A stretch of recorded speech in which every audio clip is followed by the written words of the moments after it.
À seulement 20 ans, Cody Alan Lejbokoff est devenu l'un des plus jeunes tueurs en série du Canada, perpétrant une série de meurtres qui ont choqué la Colombie-Britannique entre 2009 et 2010. Bonsoir et bienvenue sur Mystère et Réalité. Ce soir, nous vous emmenons au cœur d'une affaire qui a profondément marqué le Canada, l'histoire de Cody Lejbokoff, l'un des plus jeunes tueurs en série du pays. Avant de plonger dans les détails de cette affaire troublante, nous souhaitons vous rappeler que 98% de nos spectateurs ne sont pas encore abonnés à notre chaîne. Si vous appréciez notre contenu et souhaitez soutenir notre travail, n'hésitez pas à vous abonner et à activer la cloche de notification pour ne manquer aucune de nos futures investigations. Né le 21 janvier 1990 à Fort St. James, il était perçu comme un jeune homme ordinaire, apprécié pour sa sociabilité et son implication dans des sports comme le hockey sur glace et le snowboard. Rien dans son comportement ne laissait présager la noirceur qui allait émerger. Après avoir obtenu son diplôme en 2008, Cody s'installe à Prince George, où il travaille comme mécanicien dans une concession Ford. Il partage un appartement avec 3 amis proches et mène une vie apparemment sans histoire. Cependant, derrière cette façade se cachait une réalité bien plus sombre. Le 27 novembre 2010, une patrouille de routine de la Gendarmerie royale du Canada, GRC, change le cours des événements. L'agent marron clair remarque le véhicule de Cody s'engageant sur une route isolée à une heure inhabituelle. Intrigué, il décide de l'intercepter. Cette décision conduit à une découverte macabre, des outils ensanglantés et des effets personnels appartenant à Lauren Down Leslie, une adolescente de 15 ans récemment portée disparue.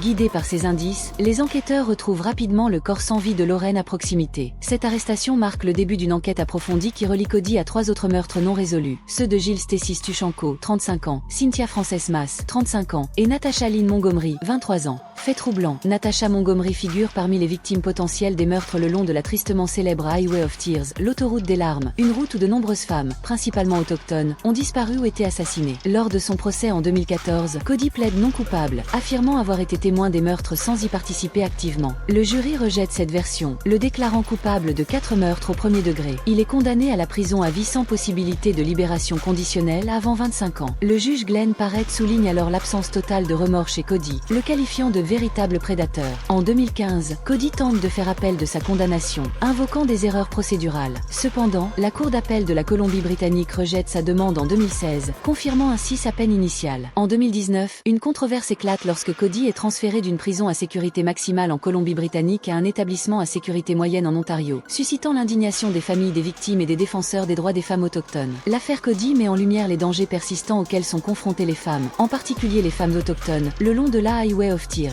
Elle souligne également l'importance d'une vigilance accrue et d'une meilleure protection pour les communautés vulnérables face aux prédateurs cachés derrière des apparences trompeuses. Merci d'avoir suivi cette enquête sur l'affaire Cody Lejbokoff. Si ce récit vous a interpellé, n'hésitez pas à aimer, commenter et partager cette vidéo. Vos retours sont précieux et nous aident à vous proposer des contenus toujours plus captivants.